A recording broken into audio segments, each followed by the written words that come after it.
So one reason he was pushing towards India was he wanted to find a yogi and learn how to become immortal. And they told Alexander that we found the man, but he's not willing to come. But once he did one intelligent thing, that's the reason why we removed his third name.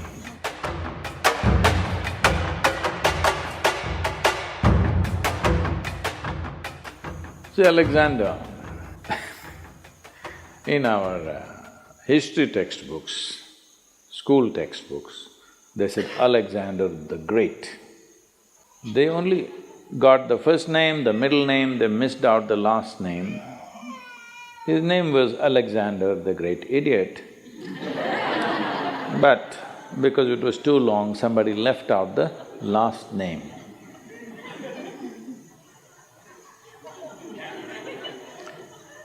Well, the moment you make such a man, a great man in this world, then in many ways you have just destroyed the future of humanity. Because from the age of 16,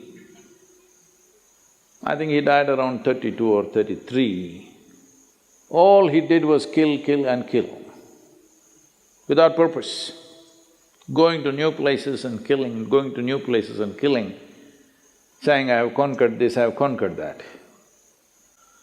And he had gathered a band of young people from his native place who traveled with him to fight with him. Periodically, he executed one of them, just accusing them of something. You know, always somebody would be betraying a tyrant like that, and the tyrant is always fearful that somebody may plot against him. So, something they will discover and say, he did it, and the public execution of him will happen. He was very close to you, he traveled with you, everything, but you just kill him so that everybody else is in line. Periodically, he killed one of those people who were very close to him, just to set an example. This is the kind of man he is. He is death all the time, but he doesn't want to die. He wants everybody to die, but he doesn't want to die. So one reason he was pushing towards India was because between ancient India and Greece there has been lots of transaction in terms of mathematics, geometry, yoga. There is a linga in Delphi which is considered as the navel of the earth because it was consecrated as Manipura chakra.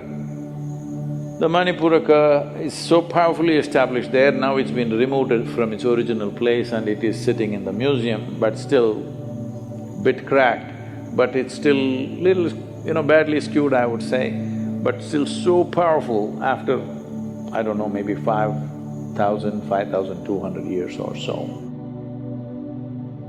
So this transaction was continuous for many years historically.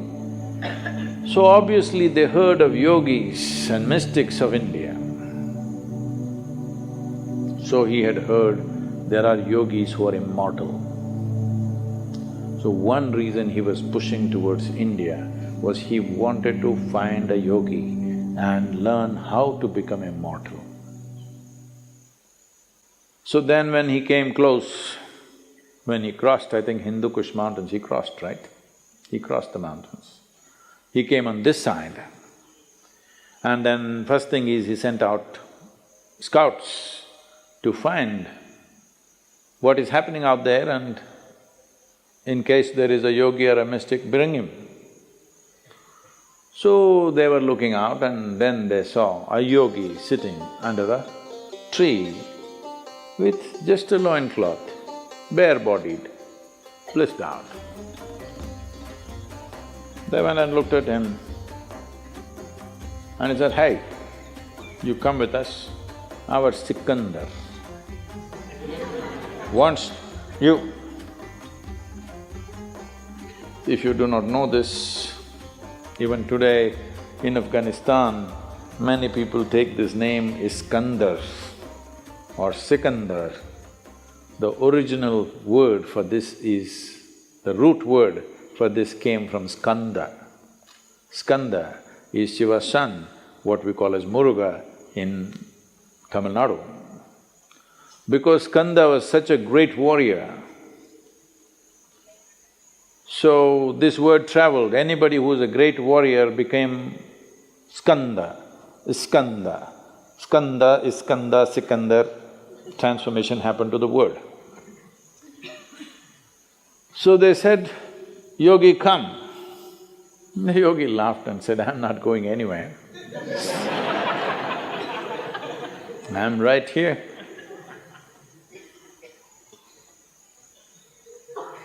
Then they pulled out their swords. These are violent men. They don't think twice about taking off heads. It's not even something that, of any consequence to them. They can take away hundreds of heads in a day without any qualms about it.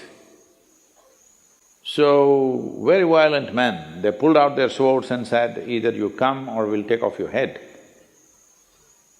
The yogi said, "See, I'm sitting here like this because everything that I have to do has been done. You want to take my head, you take it, but you will not get my wisdom or my intelligence. If you take my head, you can take it, you want." Then they looked at each other, that's all. See, they had never seen a man who not terrorized by the swords that they pull out, because they're not pulling out in bare, empty threat. They can take off heads, they're very good at it. They had never seen a man who's not terrorized, he's saying, "Okay, take my head." I thought, "Oh, this guy must be really immortal."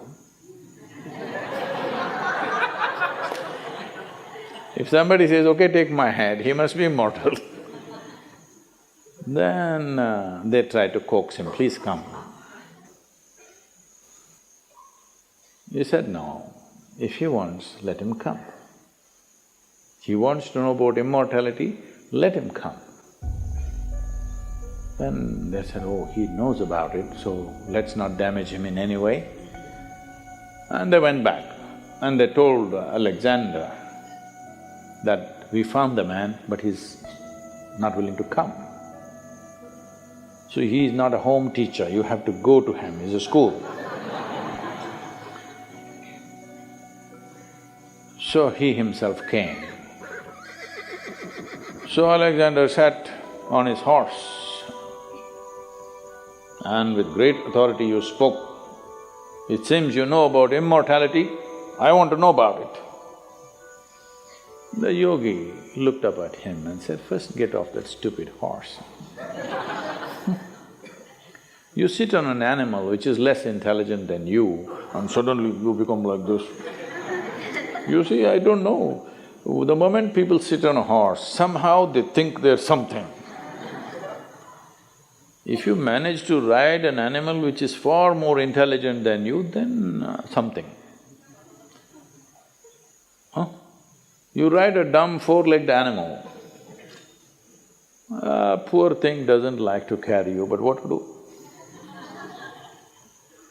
So, Alexander got down and asked, "I want to become immortal because he is not the same guy that he was 5–10 years ago. Body doesn't take this kind of beating, after some time it is slowly taking its toll." So he said, "I want to know about immortality, can you guide me?" So the yogi looked at him and he knew no amount of talking to him is not going to go anywhere. He said, "Yes, if you want immortality, this is the way." And he gave him landmarks, a difficult journey through the jungles. All these landmarks you follow, there you will find a small cave. Within that cave, there is a crystal clear pool of water. You drink a handful of water, you will become immortal. So he started out with his soldiers. Then as he followed, after 3 days, all these landmarks were coming true as it has been described. Then he looked at these 5–6 soldiers who were with him. If these guys also drink,